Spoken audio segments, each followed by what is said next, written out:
Listen, George, this place is amazing. 100% amazing. All the artwork, all the people. This is a busy, busy place. And I have to tell you, I don't think I've been so impressed as I am walking through here. How many square feet of space do you have here? I think we have between 12 and 13,000 square feet, a series of industrial bays is what we are. Yeah. It is industrial bays, right? Yeah, it really is. And you guys have converted this space into a real warm, artsy feeling. But there is some serious work going on every turn, and we're going to do a live walkthrough of your space. Jennifer's going to walk through. We're going to talk about what she's doing here, what's going on in each section. But you guys not only hand draw everything, you 3D model it as well. Yeah, one of the we're about balancing in every aspect of our profession. We are in the process of being probably in the ultimate cutting edge of technology, but by the same token, we are also pencil and paper, which we show you when you see around the studio. We want to make sure that everybody realizes that, and the folks that work with us, right? Because we have, again, the balance between pencil to paper and then the technology that we have. In addition to that, we also have young, old. We have men, women. We have interiors and architecture. We have it's a constant blend what Garcia Stromberg is made of. Yeah, it truly is. So, all right, let's get into the meat and potatoes. So we got together, I don't know, maybe it was 6 months ago, before the pandemic or right when it was starting, and we were talking about your belief in Offsite, how you believe it is the future for a lot of builds. And one of the things that we started doing together was kind of talking about how do you break into, offsite construction? How do you start bringing volumetric modular panelization into the fold of traditional architecture? And what are the barriers to that? So since we talked and where you are today, why don't we talk a little bit about, what has happened since then? Yes, that's exactly right. I mean, that's the challenge. Our bucket list of challenges is primarily one that I began in a curious sense being involved through the Urban Land Institute and some other folks doing my own research and intuitively thinking. I think looking at going to visiting our construction sites, seeing the laborious task of watching somebody lay one 8-inch block on top of another with a mortar, and somebody nailing 2x4s, and somebody putting in the plumbing and the sheathing and the roofing and so on. I said, my gosh, there's just got to be a better way. Why are we so behind in the construction and design industry? I started doing a lot of research on my own and attending, and I learned so much you would think I was an expert. I was telling you, it was hilarious because, I mean, I would go to conferences and speak to people about the art of offsite construction, and they thought I really was the expert, that I had done so many things. Not a single one.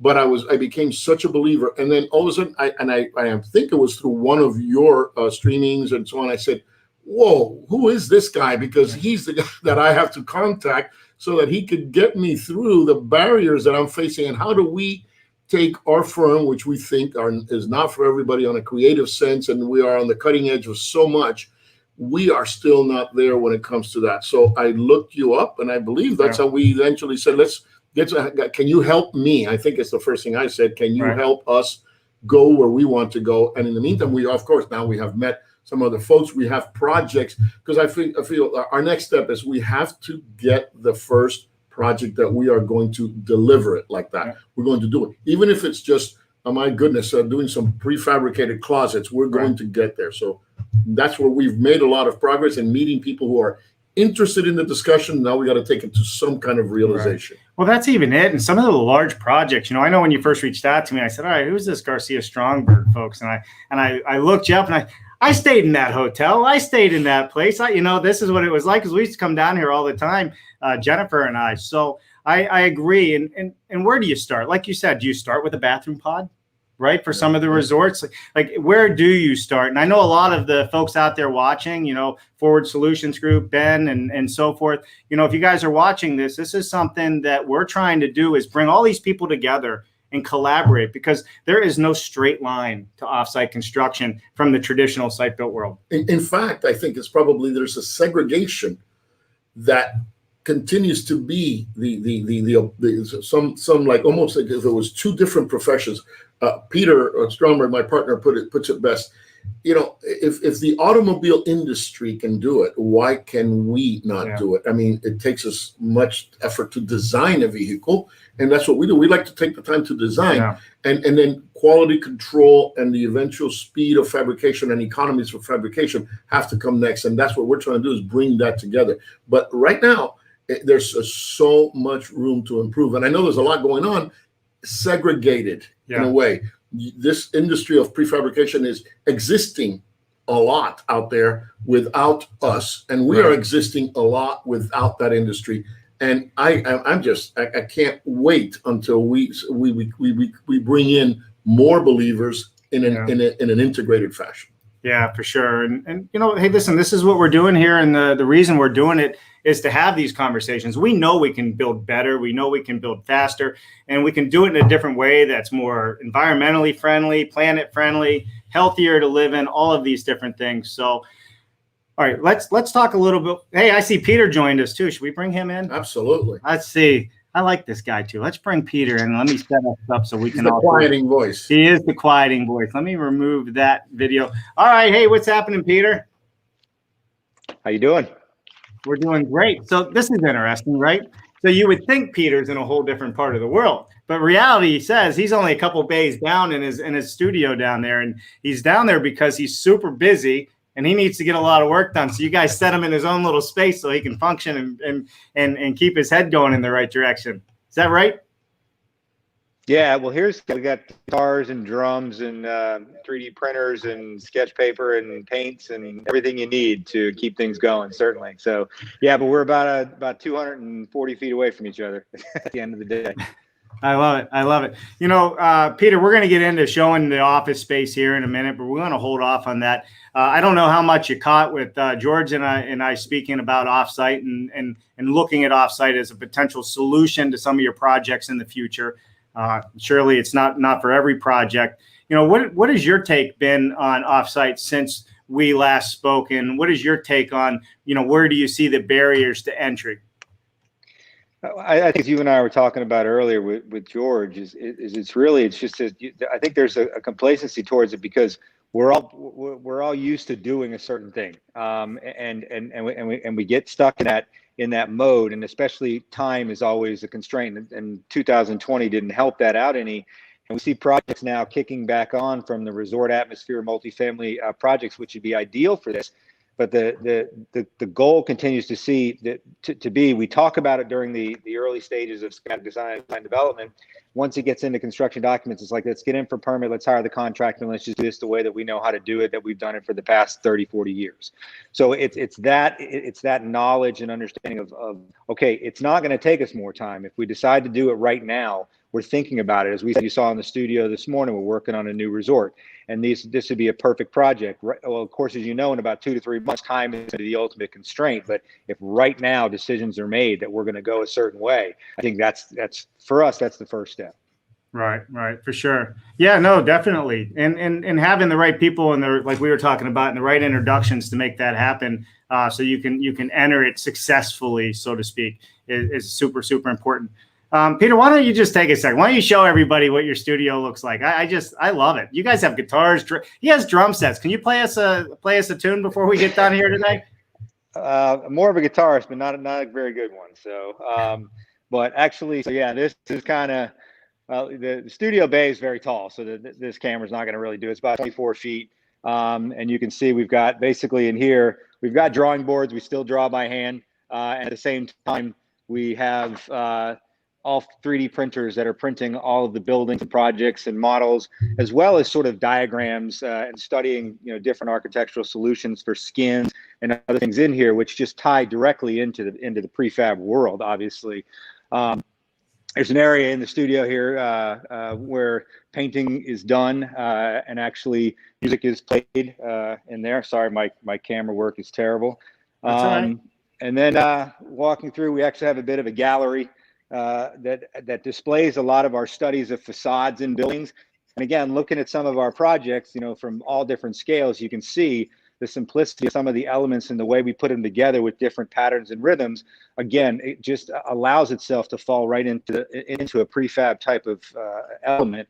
The front of the studio, paintings, we've got a little bit of a gallery, and then we've got a very large sort of conference meeting area where we all gather and display models and develop projects. Yeah, model. So this is a building which again, you look at the architecture of it. It's basically out on Palm Beach. This building is built, and it's a very sort of orthogonal building in the way that it's designed, and is made of components that would be very easily brought in and built. Right.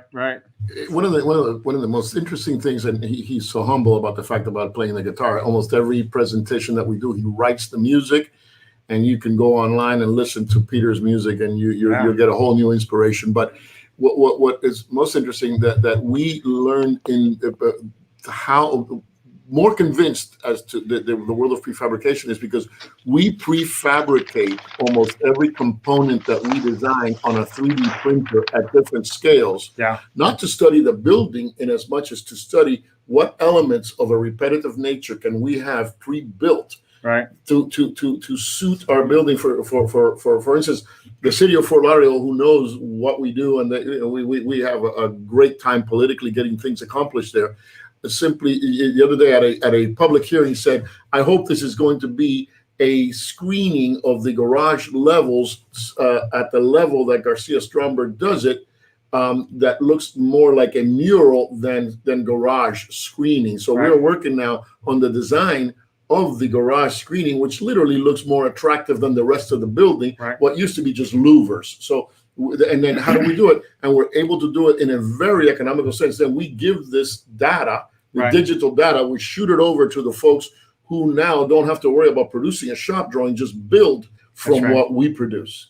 Yeah. Well, you know what? We had this conversation. Yeah, I had John. I don't know what building, the name of the building was, but I remember you did that screening around the garage parking level. That's the Adagio in Fort Lauderdale. The Adagio, right. And what I think was so great about this story is when you originally started putting out the quotes for that screening, they were super high. And it didn't make sense. Close to $900,000 for the screening. Yeah, but you guys came up with another way of doing it, which was absolutely amazing, and it's gorgeous. And if I remember, it's the palm. It's like a mangrove roots, right? Which is it came in at a third of the price, right? Because we were able to panelize it, and it looks like it was all done at one time, like a graphic mural. Sure. So this is all right. What's interesting about this conversation is we just saw Peter's office over there and what he has going on, but out the door in front of us here, and Jennifer's going to take us on a walk through there, and we're going to talk about it. There's another 40 plus people in 3 different bays. I have to do my counting, right? 3 or 4 or 5 bays, all the way across here, right? And the whole place is I mean, there is design work going on throughout the whole space, whether it's interior design or whether it's architectural design. It's everywhere. The graphing, right? So, what is it when you have a team like this? And you got a lot of young people on your team. I think you said you're 60% female as well, 65, right? Percent. Yep. How do you take all those young ideas and bring them to life? And how do you translate that on paper? Because there's a whole lot of people here. It started with the fact that Peter and I are of an age difference. He's about 14 years my junior. And when we used to have 6 offices globally and all the big deal, and then we were twice as many people and so on. And when we got together, we had never really worked together in the same office. So we learned a lot from that experience. And we actually work, we come in some days and we work the entire day, never see each other. Yeah. He's up in what we call the Bay 23.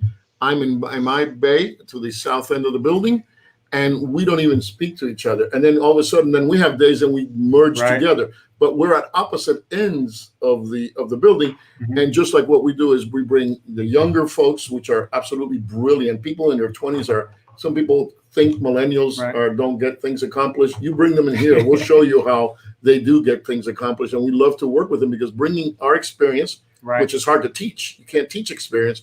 But if you know what they're capable of doing with our experience, that's sort of our little secret is mergers of opposing spectrums of experience together with knowledge. Well, I think that's it. But I also think you guys bring a different level than most firms out there, just the way you're set up. You like to have fun. We do. It's a hard thing to get used to because it's a theoretical statement that unless we're going to have fun, we're not going to work together with some people. Yeah. And it's not more than one time when we've actually turned away a commission saying these guys are not going to be fun. So we turn it away. And then, of course, when we were starving to death in 2008, we thought about, geez, we don't have to have fun. Let's maybe eat. Yeah. So Peter will tell you some of those. I bet. So Peter, from your end, one of the big issues in the world today is finding young help. People, you hear it everywhere. Kids don't want to work. Millennials don't want to work. How has the labor market been for you guys in finding the people when you needed them to grow? I think it's always been the same. There's always the stars out there, and so it's a weeding process. I mean, every year when you see the graduates come out, we're all about that, and with different fresh ideas, and we love to train, and we hope people stay on. We've had a lot of people that have been here for over 15 years.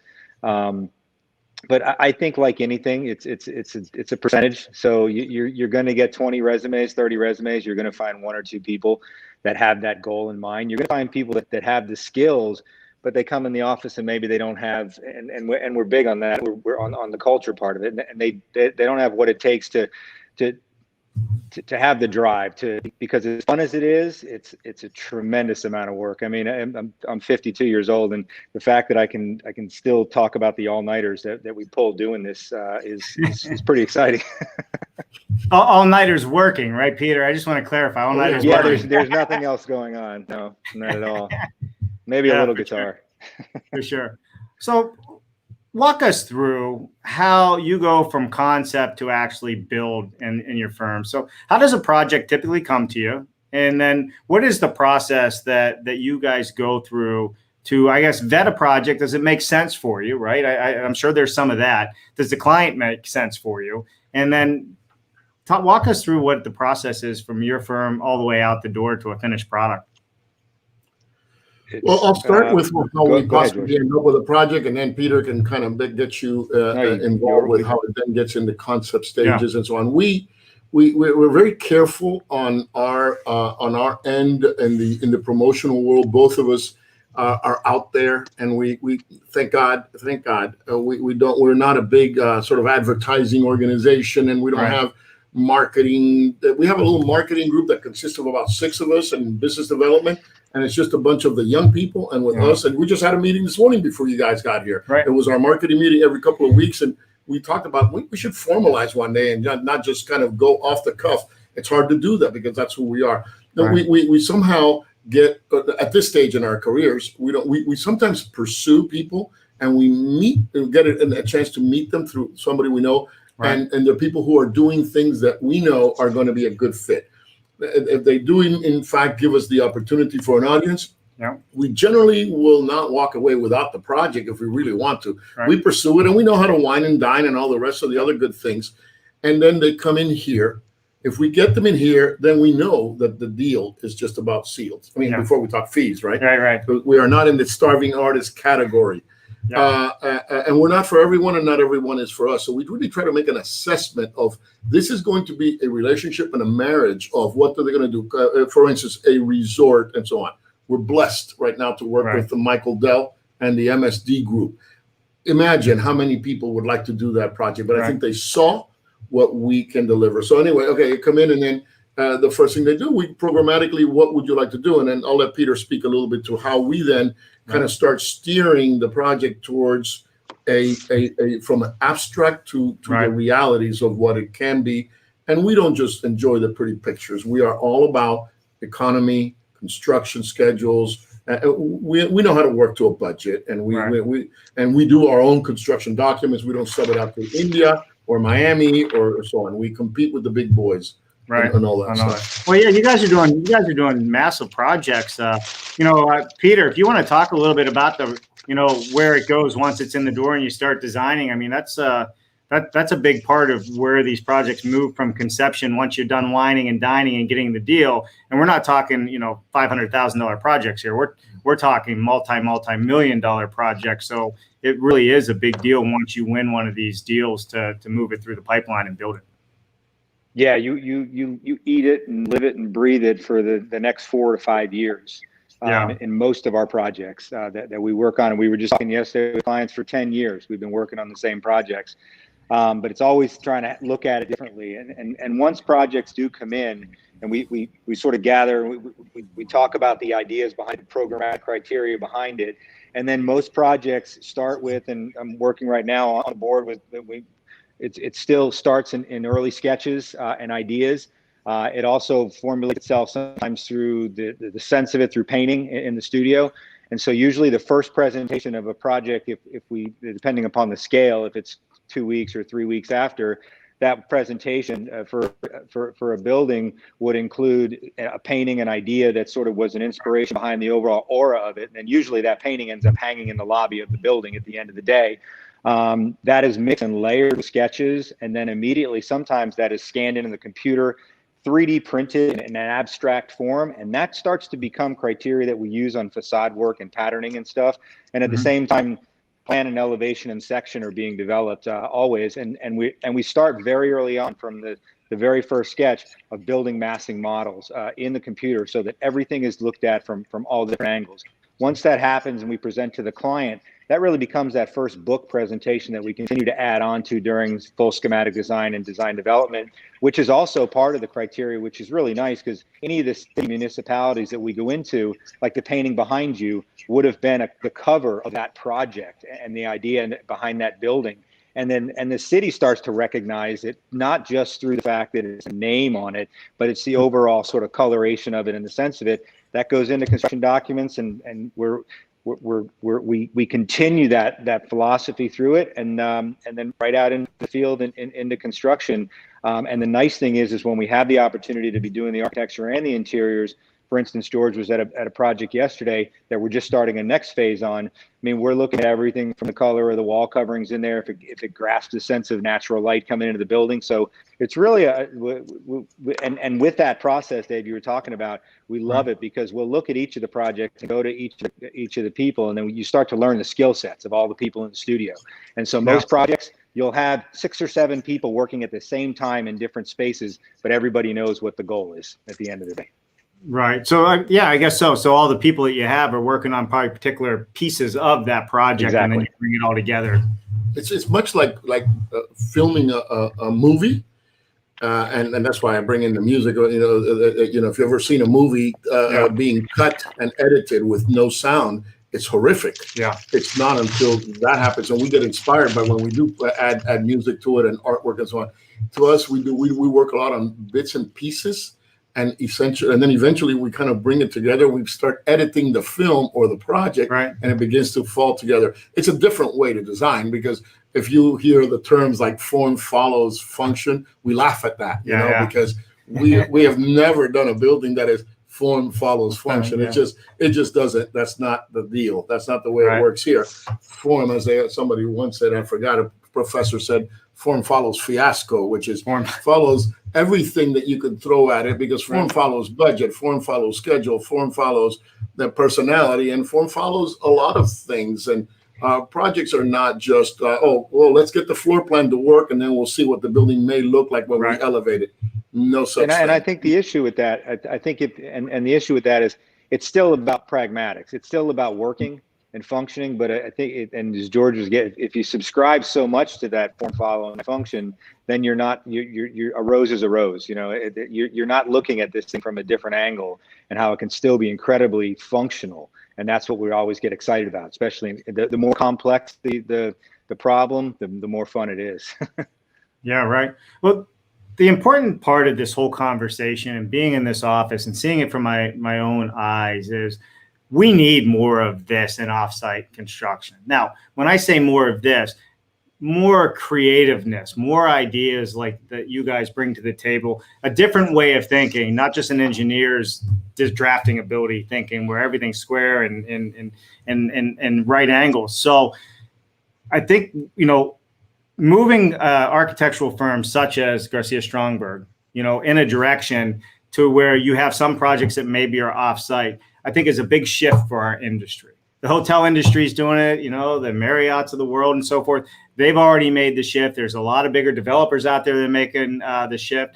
I even think Tavistock was doing some stuff at one point with containers, for instance, right? Well, yeah, our sales center also in Pier 66, right, was going to be all that, and then we'll see, because we're retooling up for that. Sure. So if you're out in the audience, I think it would be good to get your comments and reach out in regards to, how does one shift? Who are the people that an architect firm that does this level of design and building should be talking to? What do you think? Where do you start? How do you start? How do you take a staff of 40 and get their minds to think a little bit differently when it comes to design? These are all things that you would have to tackle during this process, right?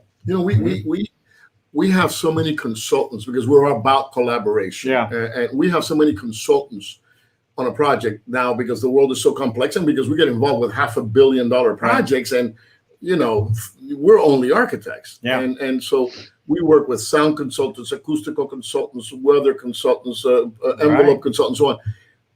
It has occurred to me, I said to Peter the other day, because I went out, the project shall remain unnamed. Yeah. And periodically we'll go and take a walkthrough, and I see so many opportunities where the quality would have been better had we been able to prefabricate this under controlled conditions.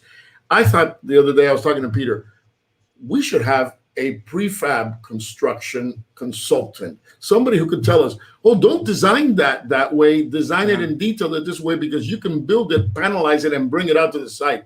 That's right. Might be a person that we are missing in our, he's as important as a moisture consultant or an acoustical consultant, because there's so many parts that we could, if we could just, forget about doing the entire room. I mean, if there were just components that we could just bring out there, trellises that you see them one at a time, the trellis and the column and stuff. I said, my gosh, if you can do it with an erector set that we all used to have as kids, I mean, with nuts and bolts, and then just build it and put it on a truck and bring it here. I said to Peter, you know how much quality control we could be executing?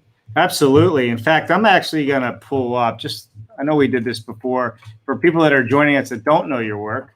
I think it'll be good. I'll just go to your portfolio page and share it here real quick. That way people can actually just get a good idea if they're new. If we have some of the consultants out there that are tuning in and looking at this, it'll let them see what you do. So let me go here. So if everybody, I know you can see this page. I mean, these are serious buildings, but a lot of them, when we spoke last time, we could have used some offsite methods in portions, if not all, of some of the buildings that you did. Is that accurate, Peter? Absolutely. Yeah. And we've studied it in 3 or 4 cases, and there's so many that are similar, especially when you're doing condo projects, hotel projects, multifamily projects, which most of these are. A lot of our work is resort work, which has that, I just inherent quality within it. Right. Yeah, it really does. I mean, and it's absolutely beautiful. So for those of you out there, to go to it, and we'll put all the links in there, but just go to garciastromberg.com if you want to check out what they're working on and what's going on there. All right, Jennifer, you still with us out there? We're already 35 minutes into this, huh? Already. It's always fun. It's always fun. Yeah, for sure. All right, Jennifer, we're gonna add you to the screen here, right? All right, so Jennifer is up in the top right corner. Jennifer, I'm gonna put you full screen. Why don't and just because they can't see you, Peter and George, they can still hear you. So why don't you guys tell us a little bit about what we're going to be seeing here as Jennifer does the walkthrough? What area is this? Mostly a mess. As you can see, this is the open studio concept. We actually draw on the walls. That drawing on the wall straight ahead is basically the full-scale model of the sculpture we did. Each of these are studio areas that are all sort of interconnected, entwined, and individuals work together on projects, and they work solely on projects. And it doesn't necessarily mean working with somebody that sits next to you. all over the walls are basically the sketches and ideas and the development of the projects, the paintings that were part of those projects. And it allows flexibility. You'll see there's different workstations, and then there's different drop zones where you can go and sit and meet with a couple people, pre-2020, and have a good studio atmosphere and environment. And there's 2 or 3 conference rooms throughout the studio as well, that for a little bit more privacy in there, but mostly there's got to be an overall respect. I mean, there's a little bit of background music playing. Right. Most people wear their headphones and depending upon how they get most creative in there. So this is one of the studio bays, and there's basically 4 of these that are a little bit different, and then the bay I'm in, 23. Right. Jen, can you walk us through some other portions of the studio? Yeah. If you kept going straight ahead, Jen, if you kept walking through back to, so that's a sketch of one of our projects at 1000 Ocean, the inlet in Boca Raton, one of the early sketches of that project. There's a model of that, and there's also a wind model. And then there's the model. Wind study model for that one. Right. This model was in the sales center. We're hoarders. We dumpster dive, and every time a sales center is done with a model that we know how much they spent on it, it's been sitting there and how damaged it is, we take it. Yep, and there's the wind study model, wind tunnel model of that when that was built.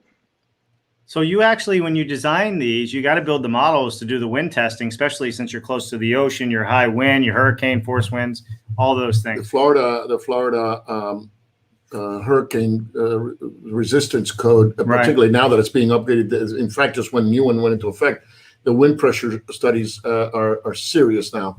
Yeah. And they're not just building to a standard, because when they're shaped like this, it's hard to predict what the winds are going to do to that shape. So you have to actually do wind tunnel testing. Right. So that area where everybody was sitting, where Jen was just showing, what are they working on there? Well, that area, there's everything. Everything. It's really, we try to not group people together and make it cliquish. We put interiors together with, we might want to make sure that people are working on opposite ends to force them to get up and visit the colleague that you are working with, stop along the way and seeing with somebody else, and they have lunch together, which looks like where they mostly were right now. They knew I wasn't there, so no, I shouldn't. Behind the scene, I'm going, where'd they all go? They saw the camera coming. Yeah, that's why. Where's those 40 people that you said you had in here? They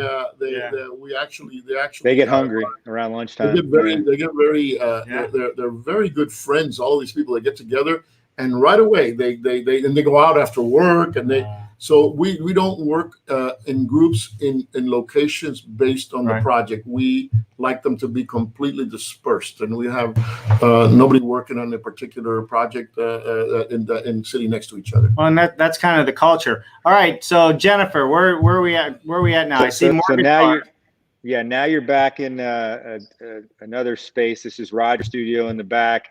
Then we've got another sort of very casual, couches, I think that we've had for about 30 years, homemade tables that are made out of pallets and casters, another drawing area, and light tables. We still have some class of that center Les Paul guitar bought in 1979. So we've got some nostalgia rolling through the studio. And still kind of really try to interact all the arts within it. Constantly, one thing you won't see on the walls are pictures of our finished buildings. You can go see those in person. You can see them online, but the studio is kind of all about creativity. I sit right there, as well as down here in 23. That's another table I sit at. The wine cooler, which is most important. You'll see throughout all the studios that we have projectors displaying slideshows of different things and of different ideas, and just to really sort of keep that creativity going. These are what we're doing. All these buildings are buildings that we've done in different cities, and we're actually, a lot of these are in Fort Lauderdale, and we're building the whole sort of beach zone of Fort Lauderdale with all the projects that we've done in there. And then you can see this. You see studies of 3D model printing, but we still do models cut by hand with balsa wood and basswood and chipboard, and studying things, and we just feel all of it sort of inspires each other. Yeah, the tables, all the furniture that you see is stuff that we made. Everything is from our studios enjoyed throughout the past 30 years. we've had a few different offices, and you'll see parts and pieces of furniture that we built over the years, just scattered. Airplane wings, bamboo. We used to have a little bit of a bamboo farm in this site that we owned, and we harvested it all, and it goes throughout the studio and becomes design elements within it. Yeah, I love it. I mean, it hides drop ceilings and all the other fun stuff. All right, Yeah. Jen, can you walk over to the other section over there? I mean, this is only part of it, right? I think we're still in going to one. the interiors. Yeah, and then it's a whole interior studio as well. We're gonna find where all the people are held up, hiding from the camera. That's why we're gonna walk in running from it. They can't be having lunch right now. They must be outside talking to. There's no privacy here. They're gonna be all on one side, and the fire marshal's probably watching. He's like, "Hey, that's too many people." Dave, it's actually just me and George. That's all. I mean, it's just I love it. All right, so again, just more workspace for everybody, and all the. And actually, all these people that sit back here right now are out on job sites. They're actually out on construction job sites. Oh, here we go. We got some activity going on. So this is a lot of interiors in this studio, another conference room, and you see a lot of samples around everywhere, and everybody sort of commingles on all their ideas in their libraries. And so this has probably 8 to 10 people sitting in it. There's a conference room in here as well. That we just finally had to build a vertical wall above the ceiling to give a little bit of audible privacy. We play it by ear. And then you're going into the another bay. All right. Same concept. It really it's basically like a maze. you just keep kind of winding through. And the video really doesn't do it the justice as being here. Like when you can actually feel the volume of the space and all the artwork that you're surrounded by. And you can see like that green right there, how much it pops, and you have all the old drawings hanging on the wall. What is a fascinating thing is that we are from an office occupation standpoint. Typically, an office, you figure the load is about 100 to 150 square foot per person. Yeah, we have if you divide our square footage by our people, we're at 325 to 350 square foot per person. So we have way more space per person. Yeah, those are little cubicles because we're not about populating a space. We're about having the cooperative space. Right. I love it. So Buzz made a comment. I'll just put it up there. Hey, Buzz, hope you're well. Old school, new school, love it. I mean, it's true, right? You believe in a lot of the old school practices so people can stay talented with their design work and drawing, but you're using all the modern methods of design as well. And it's very cheap space. It is very cheap space. Students come in from school here after they graduate, and they think they've never left their design studio. Right. Right. It's that kind of an atmosphere. We have Tom Reddy with Synergy Steel. Peter, you might get your face covered up on this one. Let me say. Oh no, we did good. This is an awesome concept. Synergy Steel University, I had to think about what that was for a minute, is building before we get on site. Manufacturing in the controlled environment is a great way to collaborate with strong partners. Architects, engineers, manufacturing and installation are all critical. Any tips as to how the Revit designers and manufacturers can step in early with you? When is the best time to engage? ? That's a hugely good question. Yeah. I'm going to let Peter address it a little bit more detail, and I wish Roger was here because I am the most knowledgeable about the capability and the least knowledgeable about doing anything with it, because we have these great people do it. We have folks that if you saw what we are doing and experimenting with in terms of the Revit models and how early on we begin to work with it, as we are no longer almost drawing buildings. We're conceptualizing them, like Peter said, and Peter's the kind of the hand that begins to elevate that to a point where it can be seen. And then right away we're designing. It's almost like designing in 3 dimensions. So we're designing with components, and that's what the Revit situation has done, that we are now building buildings and then drawing them. Yeah, for sure. Right. Well, listen, Jen, I know you were just at the front entrance here. I have an idea for you, Jen, if you can hear me. Why don't you walk over, and we'll come back to you in a minute, but I want Peter to answer Tom Reddy's question, and maybe you can just walk into, I'll take you off the screen. You can walk into the other studio over there where Peter is sitting and catch him at his work. And then we'll finish up there. Sound good? Give me a thumbs up on the screen if you can hear me, Jen. She can hear me. I'm just giving, she's like, really? All right. Oh, she's not playing ball. I know. All right. I'm removing. It's Florida winter outside. You know, you got to be careful. So. All right. Let me let's put this question back up. Peter, go ahead and answer this question from Tom Reddy.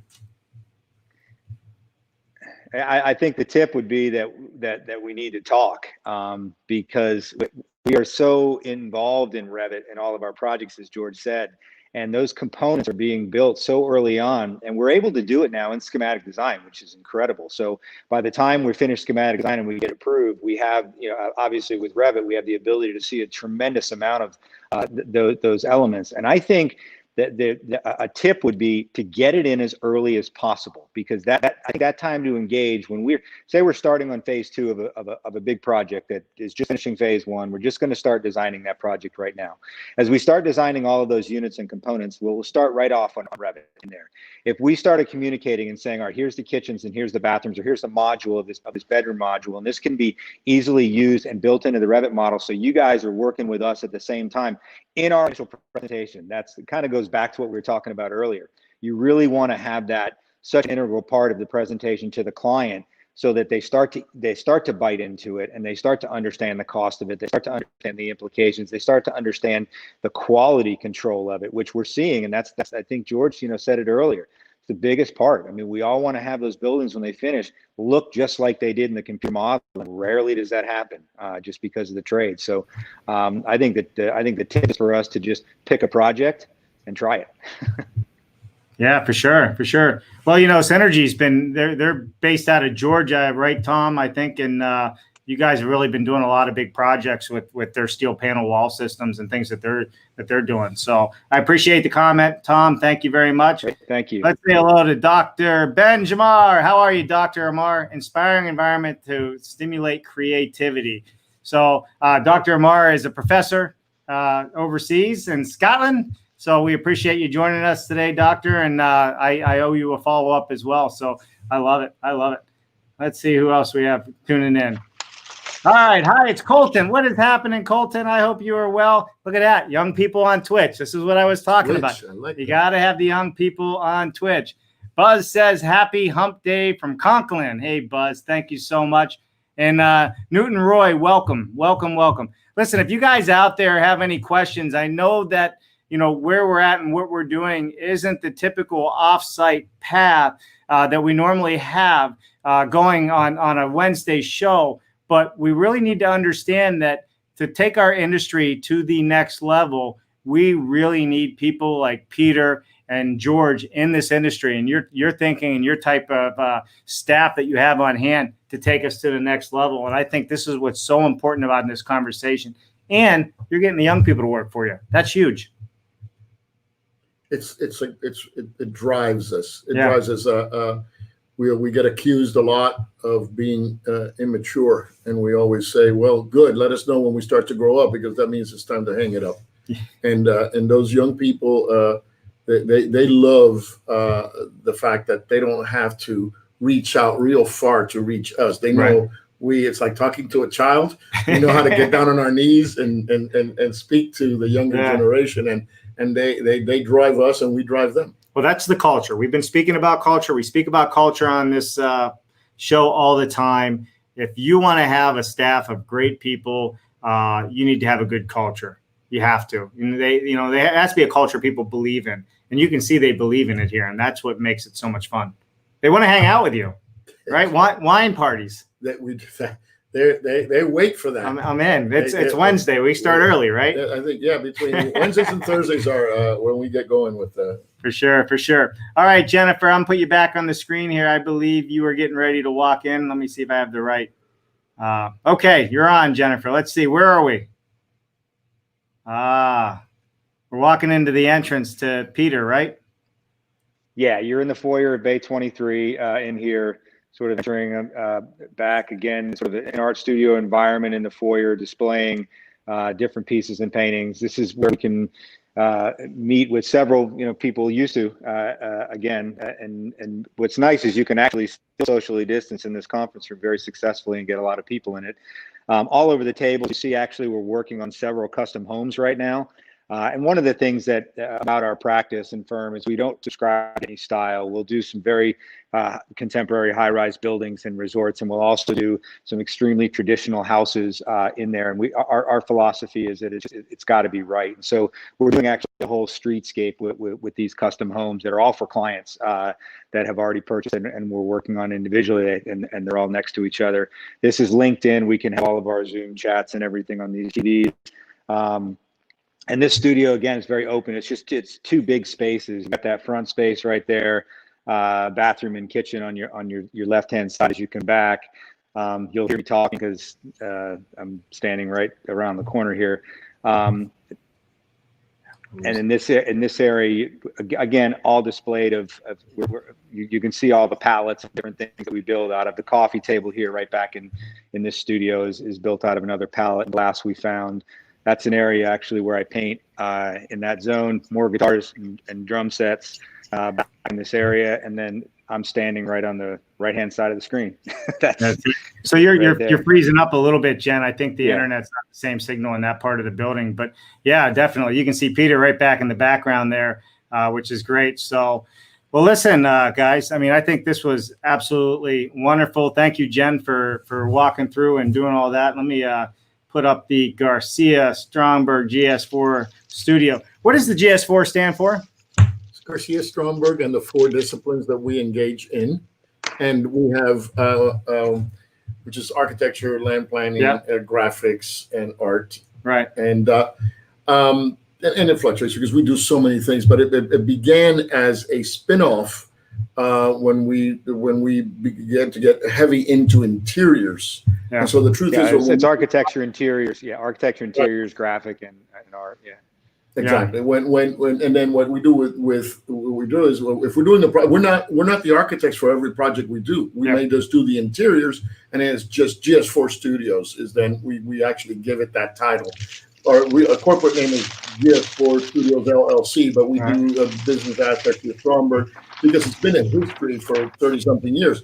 So it was just a company. It was a way to stay away from just the corporate name Garcia Stromberg. We like the name, obviously. Some people going to GS and GS and GS. Well, we like the Garcia Stromberg, but we like the idea of Garcia Stromberg GS4 Studios because it's more than just an architectural firm. And then I think you'll see it on the doors. There's experimentation in architecture. Some people come in and say, "You guys are experimenting still." I'm gonna have the only motorhome in the country designed by Garcia Stromberg as we take our show on the road coming up here. Well, you see, we have these giant garage doors. I mean, you pull right in, and that thing will be tricked out in no time. I mean, it'll be MTV cribs, all. What a great idea, actually.